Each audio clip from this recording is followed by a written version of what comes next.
Bonjour à tous. Alors aujourd'hui, ce qu'on va faire, c'est qu'on va voir comment analyser un sujet d'oral 1 pour ensuite proposer un projet de formation qui soit simple. Bon, ça, on fera une autre vidéo sur le projet de formation, sur comment le faire de manière simple et claire. Mais aujourd'hui, ça sera surtout pour proposer un projet de formation qui puisse permettre de lire le dossier et la vidéo avec un filtre, nous permettant ensuite de ne pas se perdre pendant l'oral avec toutes les informations que va pouvoir nous proposer le dossier et la vidéo. Donc là, on va utiliser différents outils, donc un petit tableau pour l'analyse du dossier et un autre petit tableau pour l'analyse de la vidéo. Donc voilà, on verra ça tout au long de cette vidéo. Donc premièrement, dans le dossier, vous le savez, dans le sujet qu'il y aura, on peut dire que l'élément 1 va pouvoir impacter peut-être l'élément 2. D'accord. Donc voilà, le projet de formation, ça va être élément 1, flèche, élément 2. Ok, ça sera notre projet de formation. Mais on verra plus tard ce que ça pourra donner. Là, c'est pas le but du jeu aujourd'hui. Donc ça va être le PDF, ou le PFD, selon comment on dit. Bon, voilà. Donc notre projet de formation, lui, il va nous permettre d'analyser le dossier de manière pointue et de rien oublier ensuite. Et ça, on va voir comment. Il va falloir se donner des repères, et moi j'utilisais des repères colorés avec des stabilos, et je me disais que tout ce qui avait attrait dans le dossier, dans la vidéo, à l'élément 1, j'allais le colorer par exemple en jaune. Voilà, en jaune. L'élément 2, de la même manière, tout ce qui avait attrait à l'élément 2, moi j'allais le colorer en rouge. Et le PDF, vu que c'est un petit peu le mélange entre l'élément 1 ici et l'élément 2 ici, j'allais le colorer en orange. Et ça allait me permettre, dans l'analyse du dossier, à savoir à chaque fois à quoi correspondaient les infos que je prenais. Et ça, on va le voir directement dans le travail de l'analyse du dossier. Il faut savoir que le dossier, il ne va pas falloir le lire de manière brute comme ça, sans analyser le dossier avant, parce que avec toutes les informations qu'on a dans le dossier, ça va être quasiment impossible de retenir les bonnes informations et d'arriver ensuite à les restituer de manière cohérente avec ce qu'on a proposé dans le projet de formation. C'est un petit peu comme un écrit 1 ou un écrit 2. Si on ne répond pas au sujet, voilà, ça ne va pas être intéressant. Pareil que la citation dans les écrits, si on ne la regarde pas avec le filtre du sujet et inversement, ça ne va pas permettre de répondre bien au sujet. Donc là, c'est pareil. Si le dossier, on ne le lit pas avec un filtre qui est celui du projet de formation et de 2 éléments, alors on ne va pas pouvoir analyser de manière pertinente le sujet et le dossier. Donc là, j'ai proposé un petit tableau avec 6 cases, vous l'avez vu, il y a deux lignes et 3 colonnes. Ces 6 cases, elles vont permettre de relever des informations différentes dans le dossier, de différentes natures. La première case, moi je l'utilisais toujours pour prendre les informations liées à l'établissement en général. Donc, établissement. La deuxième case, je l'utilisais toujours pour analyser les informations et relever les informations relatives à l'EPS, au projet d'EPS, voilà, tout ce qui avait attrait à l'EPS. La troisième case, je l'utilisais toujours pour analyser les informations relatives à l'AS, à l'association sportive de l'établissement. Donc là, c'était par rapport à l'AS. Quatrième case, je l'utilisais toujours pour... là, de toute façon, en bas, c'était plutôt au niveau institutionnel, et là, c'était plus au niveau des différents élèves, etc. La quatrième case, je l'utilisais pour analyser les informations liées aux élèves en général de la classe, les élèves particuliers surtout. Voilà, ce qu'il y avait comme information dans le dossier relative aux élèves de la classe. Donc voilà, les élèves, la classe. La cinquième case, je l'utilisais pour analyser les informations relatives au cycle en cours, donc au cycle d'activité.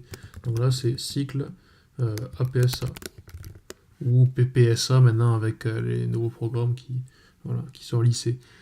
Mais là, c'est toutes les informations sur qu'est-ce qu'ils sont en train de faire, quelle est la programmation de l'année, voilà, s'il y a des projets particuliers, etc.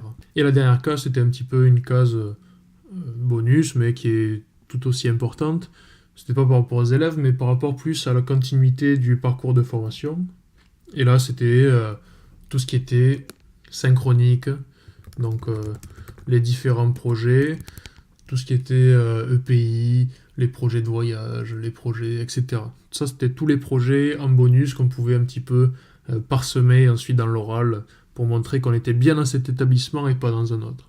Donc quand j'avais fini de faire mon petit tableau, Là, c'était le moment de lire les différentes parties du dossier. Donc, je commençais par la partie établissement. Et là, dans l'établissement, je commençais à lister les différentes informations que je pouvais retenir. Donc, ce qui me paraissait important, mais seulement au regard de mes 2 éléments et de mon projet de formation. Et ça, vous allez voir pourquoi c'est important.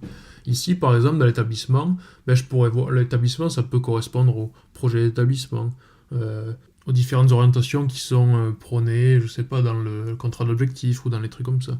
Donc, tout ce qui est relatif à mes 2 éléments et projet de formation, je le marquais dans cette case-là. Peut-être que dans le projet d'établissement, il y avait objectif 1, c'était relatif à mon élément 1. Donc, si c'est par exemple la réussite des élèves, je marque réussite des élèves. Là, c'est l'élément 1, je marque élément 1. Et donc là, peut-être qu'il y aura d'autres informations par rapport peut-être au contrat d'objectif. Contrat d'objectif. Et peut-être que le deuxième point, ça va être relatif à l'élément 2. Voilà, élément 2. Donc voilà, après il y aura plein d'informations, etc. Quand on a fini une case, ou même on peut le faire pendant ce temps-là, pendant qu'on remplit les cases, et là je vais marquer pour chaque information si c'est relatif à l'élément 1, l'élément 2 ou le PDF. Ça on l'a vu. Et donc pour ça j'avais des surligneurs, j'avais un surligneur jaune, rouge et orange, vous l'avez compris. Donc là je vais me les mettre en haut ici, comme ça je peux pas le faire avec un stylo sur l'ordi évidemment.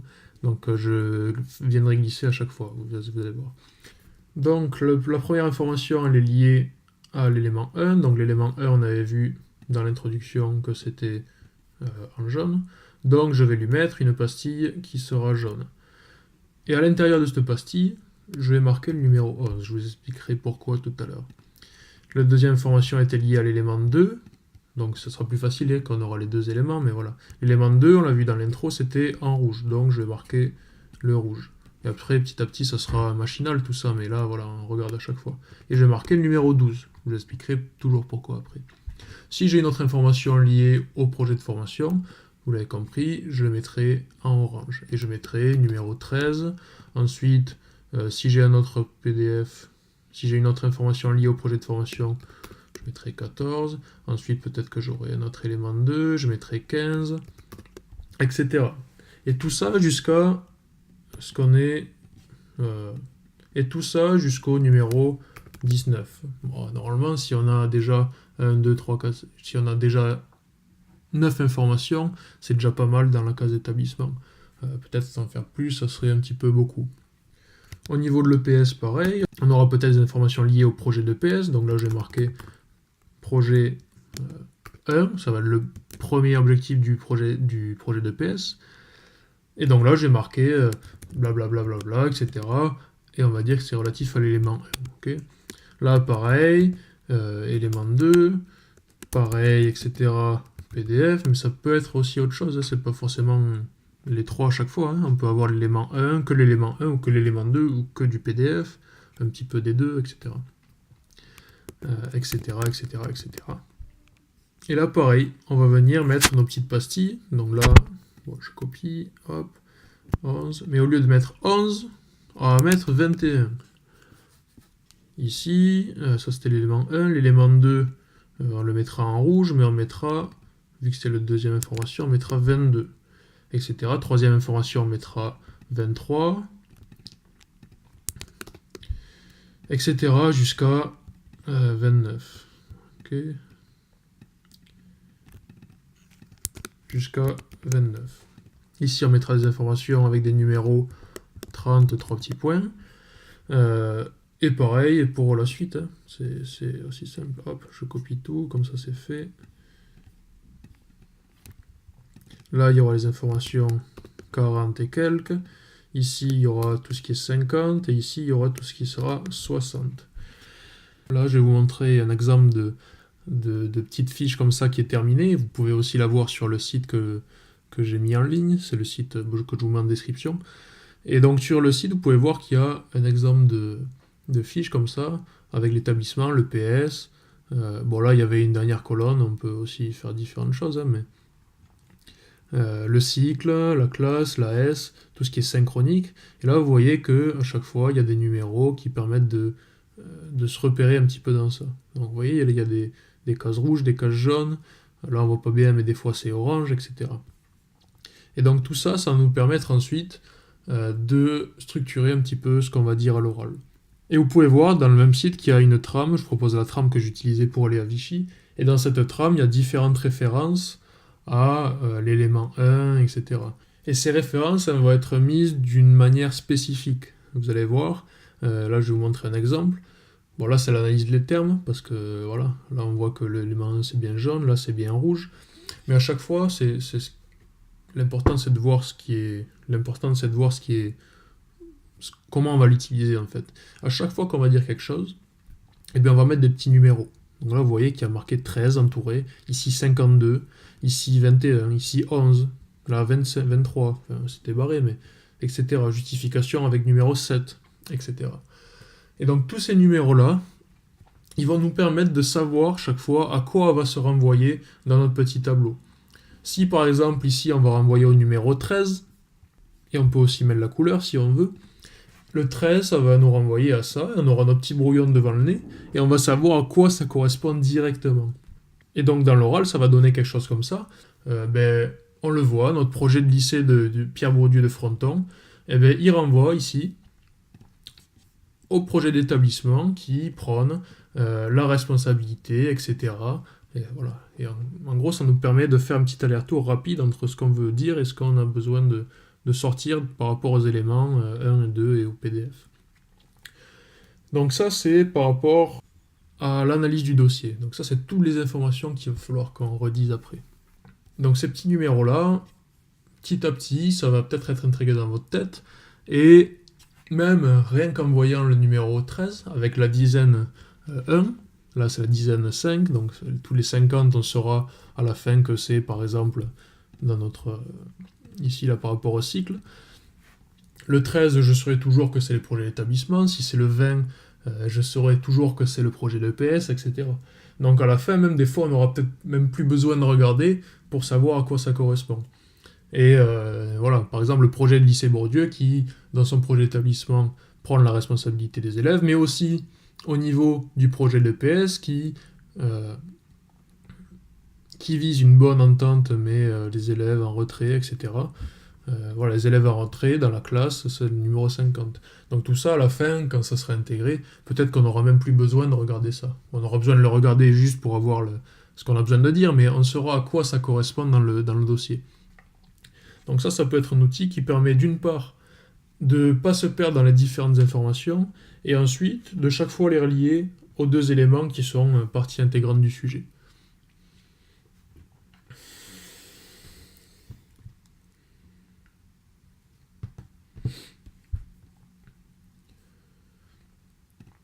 Donc ce travail au brouillon sur l'analyse du dossier, il va être fait en parallèle de l'analyse de la vidéo, mais cette analyse de vidéo, elle va se faire de la même manière. Donc dans ce tableau-là, c'est l'analyse de la vidéo, donc on aura dans la première ligne là, l'activité, donc la PSA, plus sa logique interne. Pourquoi? Parce que si par exemple c'est l'activité musculation, eh bien, on ne va pas traiter le dossier de la même manière que si c'était une activité de CP4 par exemple.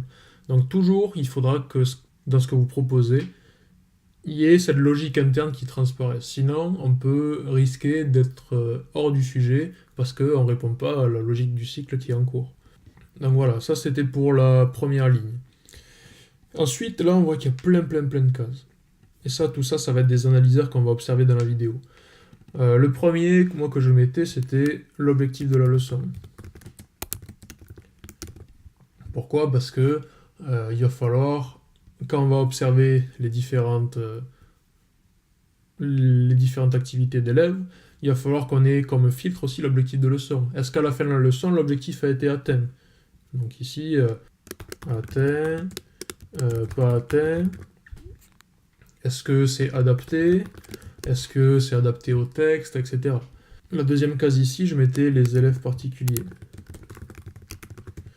On regarde la vidéo, est-ce qu'on remarque des élèves qui sortent un petit peu du lot, ou est-ce qu'il y a des problèmes avec certains élèves, et ça peut différer un petit peu avec les élèves de la classe ici, des fois. Voilà. Ensuite, je mettais tout ce qui était relatif au TIS, vu que c'est un élément qui est assez important au regard de la politique actuelle des programmes. Est-ce que les TIS sont utilisés? Est-ce qu'il n'y aura pas une possibilité de les utiliser, etc. Et enfin, je regardais les modes de groupement. Mais on peut mettre d'autres choses dans ces différentes cases en fonction de ce qu'on a analysé, en fonction aussi de nos éléments. On va pouvoir analyser différentes choses ici. Ensuite, ce qu'on va faire quand on va lire la vidéo, c'est toujours pareil, au regard de nos deux filtres là, l'élément 1 et l'élément 2, voire 3 même, au regard du PDF, et on va observer comment les élèves se positionnent par rapport à ces deux éléments et au PDF, pour savoir ensuite ce qu'on va proposer pour les faire atteindre ces deux éléments, ou enfin voilà. Donc ici, on va observer les différentes choses. Donc, élève 1 qui fait ta. Élève 2, si on a les noms, c'est mieux. Si on n'a pas les noms, c'est pas grave, on essaie de les décrire. L'élève avec le t-shirt rouge. Voilà, par exemple. Ici, l'élève au second plan. Enfin, voilà. Et ces différentes observations, on va les associer chaque fois avec un timecode. Donc ici, on va mettre par exemple à 20 secondes de la vidéo, on va pouvoir voir ça. Ici, à 23 secondes, on voit qu'il y a ça, et on va aussi le revoir à 25 secondes, etc. Là, on va voir aussi d'autres choses, à 1 minute 30 par exemple. On va avoir une observation, etc.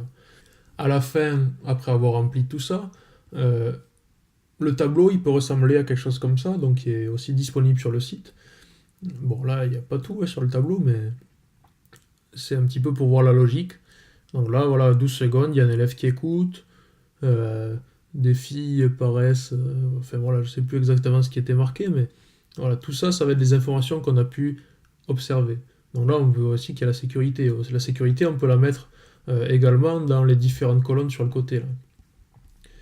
Et chaque fois, ce qu'on peut faire aussi, c'est ajouter des petites lignes de séparation qui vont nous permettre de dire, bah, ça c'est pendant la prise en main. Ensuite, on aura des observations pendant l'échauffement. Ensuite, on aura des observations pendant la situation 1, pendant la situation 2 et pendant le bilan.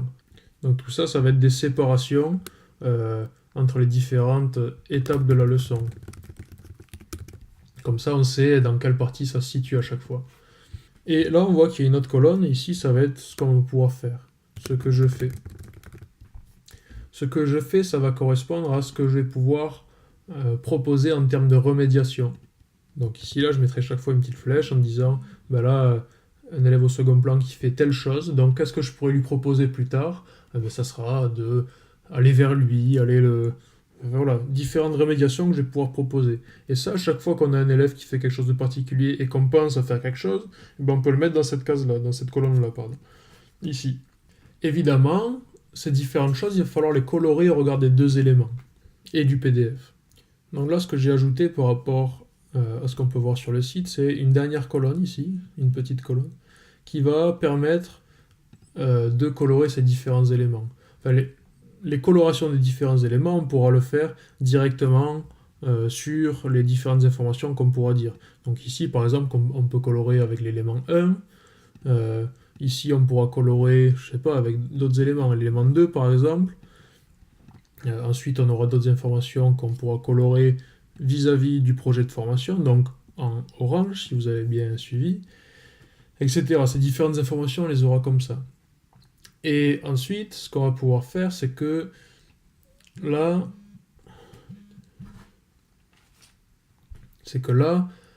on va aussi numéroter, comme on l'a fait ici. Comme ça, on saura directement que ça, c'est en lien avec la vidéo. Et les numérotations, moi, je les faisais à partir de 100. Comme ça, je savais qu'à partir de 100, ben, c'était tout ce qui avait attrait avec la vidéo. 101, 102, là, 103, etc. Et là, ça pouvait aller très loin, parce qu'il y a beaucoup, beaucoup, beaucoup d'informations. Et donc, toutes ces informations, voilà, toujours pareil, elles vont pouvoir être utiles ensuite quand on va réciter, enfin voilà, un petit peu réciter notre trame d'oral 1. Si on prend un petit exemple qui est pas très très complet, mais qui peut permettre de voir comment ça fonctionne, c'est toujours pareil sur le site, hein, dans méthodologie oral 1, c'est dans la trame de ce qu'on va dire ensuite, voilà, je lance la situation numéro 1, etc. Là, dans toutes les informations qu'on va dire, chaque fois, il va falloir le relier à des numéros, que ce soit des numéros de vidéo, donc à partir de 100, ou des vidéos liées à l'analyse du dossier.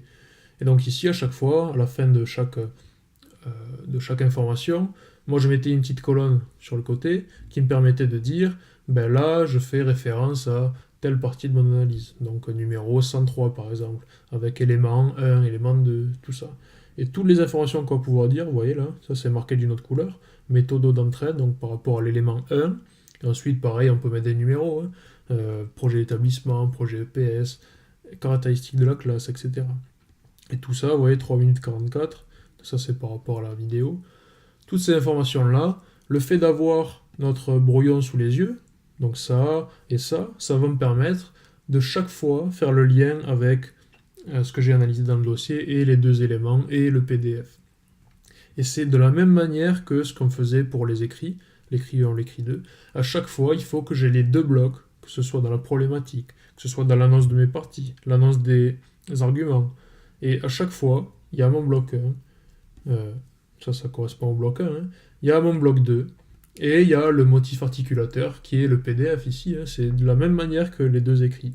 Donc à chaque fois, si je veux passer dans le bandeau 3, c'est-à-dire la réponse au sujet, il faut qu'il y ait l'élément 1, il y ait l'élément 2 et il y ait le PDF. De la même manière que pour les deux écrits, bandeau 3, c'est répondre au sujet précisément, à ce sujet-là, et pas à des sujets qui peuvent partir n'importe comment. Pendant l'oral 1, c'est répondre et proposer un enseignement qui soit adapté à ce contexte-là et qui réponde à nos deux éléments qui sont utiles ici.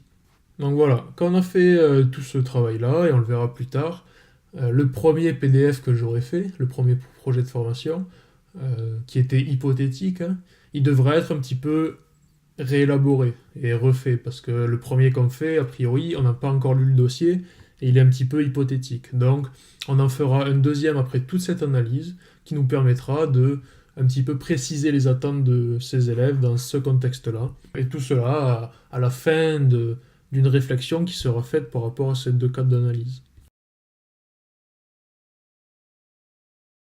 Le timing de ces différentes étapes, là, pareil sur le site, je me sers du site, hein, c'était ma méthodologie, donc la lecture du dossier avec ce filtre-là, ça doit durer 1 heure. Le fait de faire ce petit tableau-là, le tableau qu'on a vu juste ici, donc ce tableau-là, ça doit durer 1 heure. Lire le dossier en essayant de repérer les différentes informations liées aux éléments 1 et aux éléments 2 et au PDF, ça prend 1 heure.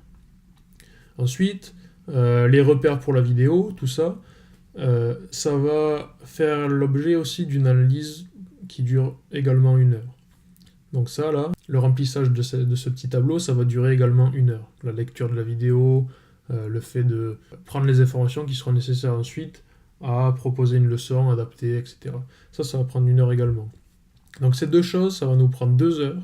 Ça veut dire que le fait de définir, il faut que ça soit très rapide, et que ça nous laisse au moins 45 minutes de élaboration de la leçon, permettre d'articuler ces différentes informations pour bien répondre au sujet. Donc voilà, on doit prendre bien le temps de lire bien ce dossier, regarder ces différents filtres. Ça, c'est le plus important, vraiment, et ça permet d'avoir la moyenne relativement facilement si on suit un petit peu ça. Donc voilà, je vous invite à aller voir le site là que je vous mets en description, sur lequel je résume un petit peu tout ce que j'ai pu construire et co-construire pour passer les oraux, pour passer le CAPEPS. Mais il y a aussi la méthodologie que j'utilisais avec différents exemples vidéo. Il y a mon premier passage à l'oral. Il y a également des exemples à chaque fois pour voir qu'est-ce que ça donnait concrètement à l'écrit. Une petite vidéo aussi qui montre une autre méthodologie qui permet d'avoir largement 20 sur 20 à l'oral. Il faut maîtriser cette méthodologie, mais voilà, que ça peut permettre de faire ça. N'hésitez vraiment pas à poser des questions si vous en avez dans les commentaires ou sur le site, parce que c'est vraiment un travail qu'il faut faire soi-même en essayant de se l'approprier, parce qu'il ne faut pas prendre la méthodologie comme elle est ici, il faut vraiment se l'approprier en allant voir des oraux, en faisant des oraux de plus en plus entre groupes de travail, en essayant de se faire des retours, en faisant le plus d'oraux possible pour avoir le plus de retours possible. Ça, c'est le plus important vraiment dans dans le mois qui reste. C'est ça qui va permettre d'aller à Vichy le plus sereinement possible. Donc voilà, je vous souhaite bon courage et voilà, au boulot.